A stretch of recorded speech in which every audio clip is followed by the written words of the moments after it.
하나님께서 오늘 주시는 말씀 마태복음 13장 18절부터 30절입니다. 신약성경 21쪽입니다. 마태복음 13장 18절부터 30절입니다.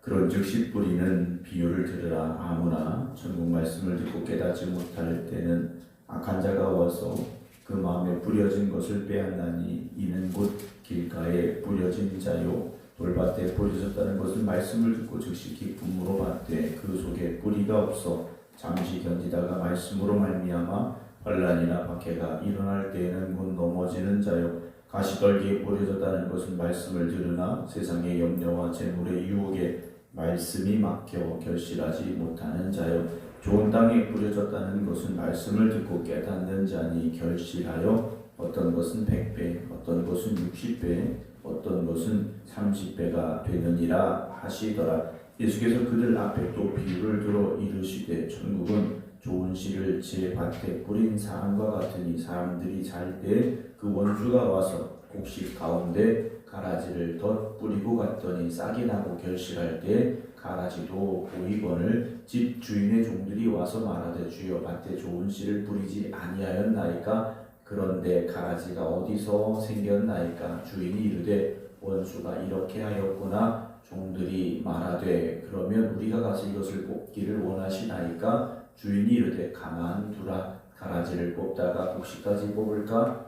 염려하노라 둘 다 추수 때까지 함께 자라게 두라. 추수 때 내가 추수꾼들에게 말하기를 가라지는 먼저 거두어 불사르게 단으로 묶고 곡식은 모아 내 봇간에 넣으라 하리라. 아멘. 할렐루야.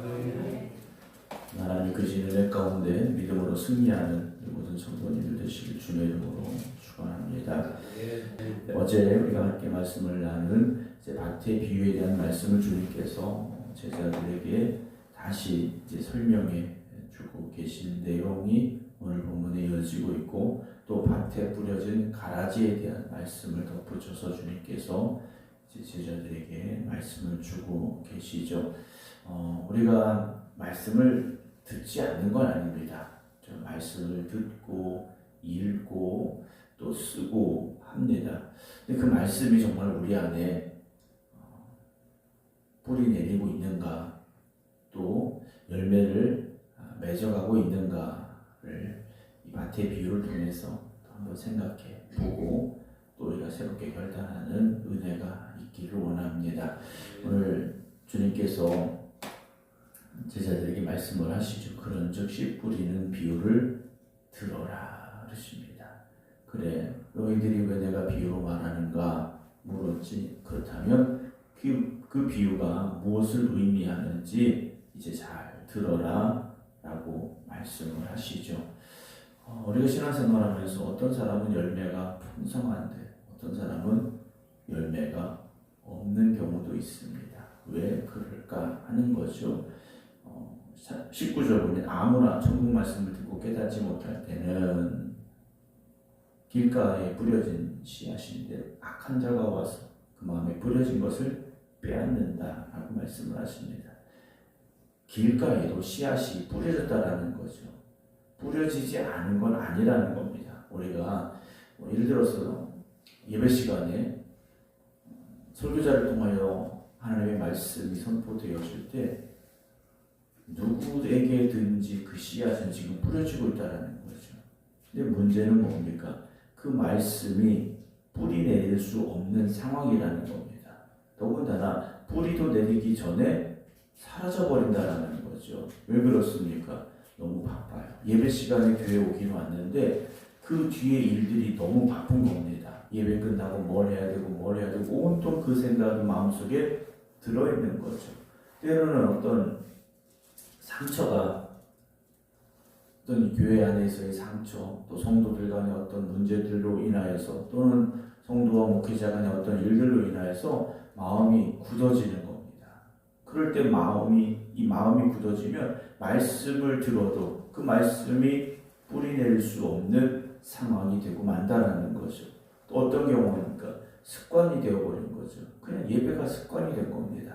그냥 와 있는 거예요. 사모하는 마음도 없고 갈급한 마음도 없고 그냥 예배 시간이니까 와서 앉아 있는 거죠. 그러면 은혜 받을 수 있는 준비가 되지 않은 거지 않습니까? 사모하는 마음이 없으니 말씀을 들으려고도 하지 않는다라는 거죠. 아, 그래. 그때 들었던 얘기 뭐 그냥 똑같겠지 하면서 넘어가고 만다라는 거죠. 말씀이 들어올 때 우리의 마음이 열리고 마음이 깨달아지고 변화되어야 되는데 길가와 같은 마음은요 그렇지 않다라는 겁니다. 오늘 우리의 마음이 부드러워져야 된다라는 거죠. 딱딱하게 굳어져서는 안 되는데 그 다음에 돌밭이 나오지 않습니까? 20절 돌밭에 뿌렸다는 것은 말씀을 듣고 즉시 기쁨으로 받아요. 말씀을 들을 때 즉시 기쁨으로 받습니다. 잠깐의 흙이 있으니까 싹이 내리는 것, 이 뿌리가 내리는 것 같고 싹이 나는 것 같습니다. 반응이 좋아요. 감동도 있고요. 때로는 눈물도 흘리고요. 근데 문제가 뭡니까? 해가 뜨는데 뿌리가 깊이 내리지 못하니까 환란이나 박해가 일어날 때 곧 넘어지고 만다라는 거죠. 조금만 문제 생겨도요. 받은 은혜를 다 잃어버리고 말씀 붙잡지 못한다라는 거죠. 여러분들 그래서 우리가 기도해야 되고 말씀을 붙잡으려고 힘써야 됩니다. 신앙이 하루아침에 성장하느냐? 절대 그럴 수 없습니다. 여러분 뿌리를 하루아침에 뭐 30cm, 1m 내릴 수 있느냐? 그런 나무, 그런 곡식은 없습니다. 눈치채지 못하지만 조금씩 뿌리가 깊어지지 않습니까? 오늘 우리 신앙의 뿌리가 그렇게 깊어져 가야 됩니다. 하루아침에 뭔가 뻥튀기듯이 신앙이 자랄 수 있는 사람은 단 한 명도 없지 않습니까? 우리가 믿음의 끈기를 가지고 우리 믿음의 깊은 뿌리가 내릴 수 있기를 여러분 열심을 내시기 바랍니다. 그래서 꾸준함이죠. 성도는 꾸준함인 겁니다. 반짝이 아니라는 거죠. 꾸준함이 이기는 겁니다. 그래서 주님께서 우리에게 원하시는 것은 그냥 한번 불꽃이 확 일어나서 타버리고 사그러드는 것이 아니라 깊이 뿌리 내리는 믿음, 그 열심을 우리에게 요구하고 계시고 기대하고 계심을 잊지 마시기 바랍니다. 22절 보면 가시떨기에 뿌려졌다는 것은 말씀을 들으나 세상의 염려, 재물의 유혹에 말씀이 막혀버리는 것이다 라고 말씀을 하시죠. 처음에는 뿌리도 깊이 내리는 것 같고 잘 자라는 것 같은데 어느 순간 가시떨기에 막혀버리는 거지 않습니까? 여러분 우리 안에 가시떨기 같은 것이 있어서는 안 된다라고 어제도 말씀을 드렸습니다.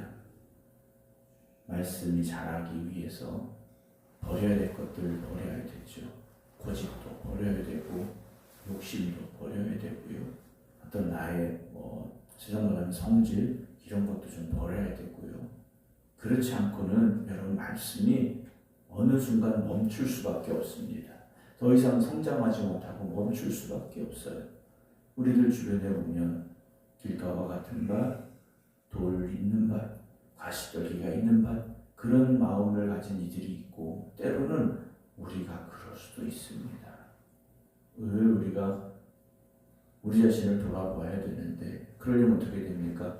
좋은 땅이 되어져야 된다. 어제도 말씀드렸지 않습니까? 23절 좋은 땅이 뿌렸다는 것은 말씀을 듣고 깨닫는 자니 결실하여 어떤 것은 100배, 어떤 것은 60배, 어떤 것은 30배가 된다 라고 말씀을 하십니다. 말씀을 듣고 깨닫고 순종하는 자죠. 그 사람이 열매 맺는 겁니다. 좋은 땅은 완벽하진 않습니다. 왜냐? 똑같이 100배가 아니지 않습니까? 어느 곳은 100배, 어느 곳은 60배, 어느 곳은 30배 했어요. 다 다르다라는 거죠. 중요한 건 100배냐 60배냐 30배냐가 아니에요. 열매가 있느냐라는 거죠. 열매가 있느냐라는 겁니다. 남보다 더 많이 열매를 맺으라는 말씀이 아니에요. 내가 좋은 밭이 되어져서 열매 맺는 삶을 살라고 하시는 겁니다. 주님은 우리를 비교하지 않으십니다. 야, 누구는 100배를 맺었는데 너는 왜 30배밖에 없니? 말씀하시는 주님이 아니시라는 거죠. 내가 길가와 같은 밭이었다면 갈아엎고 돌밭이었다면 돌을 걷어내야 되고 가시가 있다면 가시덤불을 뽑아내야 되는 거지 않습니까? 그리고 좋은 밭이 되면 우리는 열매 맺는 사람이 됩니다. 24절 예수께서 그들 앞에 또 비유를 들어 이르시되 천국은 좋은 씨를 제 밭에 뿌리는 사람과 같으니 사람들이 잘 때 천국은 좋은 씨를 자기 밭에 뿌렸는데 문제가 뭐니? 다른 사람들이 이 사람들이 잘 때 그 원수가 와서 곡식 가운데 가라지를 덧뿌리고 갔다 라고 말씀하십니다. 이 가라지가 나오는데요. 이 가라지는 먹을 수 없는 볼입니다. 독성이 있어서 먹을 수 없는 건데 그 씨앗을 덧뿌리고 갔다 라는 상황을 지금 말씀을 하고 계셔요. 그래서 싹이 나고 결실할 때 가라지도 보이게 되는데 집주인의 종들이 와서 말합니다. 27절 주여 밭에 좋은 씨를 뿌리지 아니하였나이까 그런데 가라지가 어디서 생겼습니까? 아니 좋은 씨를 뿌렸는데 저 가라지는 어디서 생긴 겁니까? 종들이 물었더니 주인이 말하죠. 28절 원수가 이렇게 하였구나. 그래요. 여러분 우리가 아무리 좋은 밭이라도요 좋은 씨앗을 주님께서 뿌려주셨어도요 우리 안에 가라지도 어느 순간 생겨날 때가 있는 겁니다. 이건 언제 생기게 되겠습니까? 사단 마귀가 우리의 마음속에 늘 그 가라지를 뿌린다라는 거죠. 또 교회 안에도 그렇다라는 겁니다. 그럼 이거 어떻게 되겠는가? 뽑아내자. 말씀. 이 종들이 원하는데 주인이 말하죠. 가만두라. 가라지를 뽑다가 곡식까지 뽑을까 염려하노라. 추수 때까지 그냥 둬라. 그러십니다. 우리가 이 말씀을 좀 잘 생각해 봐야 됩니다. 우리 마음에 있는 가라지라면 우리는 뽑아내야 됩니다. 그런데 공동체 안에 있는 가라지는 어떻게 할 것인가 라는 겁니다. 이 문제를 우리가 조심스럽게 접근해야 되는데 교회 안에 그런 분들이 있을 수 있어요. 그럼 어떻게 해야 되는가? 저 사람은 잘못된 사람이야. 저 사람은 가라지야. 저 사람은 악한 사람이야. 우리가 너무 빨리 정죄하거나 뽑아내려고 하지 말라는 말씀입니다. 우리가 남들을 향하여 아주 신랄하게 비판하고 정죄하는 경우들이 있습니다. 그렇지 않아야 된다는 거죠. 아직 주님 오실 때까지 시간이 있는 것이고 지금은 가라지 같아 보여도 언젠가 주님이 변화시킬 수도 있다라는 것을 우리가 믿음으로 인내하며 바라볼 수 있어야 됩니다. 우리가 어떤 사람에 대해서 저 사람은 안 돼. 저 사람은 우리에게 필요 없는 사람이야. 이렇게 낙인 찍어서는 안 된다는 거죠. 돌아보면 우리도 과거에 그런 모습이 있을 수 있었다라는 것이지 않습니까? 교회 안에 있는 연약한 이들, 때로는 실수하는 이들, 때로는 좀 잘못하는 사람이 있을 수도 있어요. 그럼 우리가 그들을 당신은 내일부터 교회 나오지 마십시오. 이렇게 말하는 것이 아니라 기다려줄 수도 있어야 되고 기도해 줘야 되고요. 그리고 하나님께서 그 사람을 변화시켜 주시기를 여러분 기도하시기 바랍니다.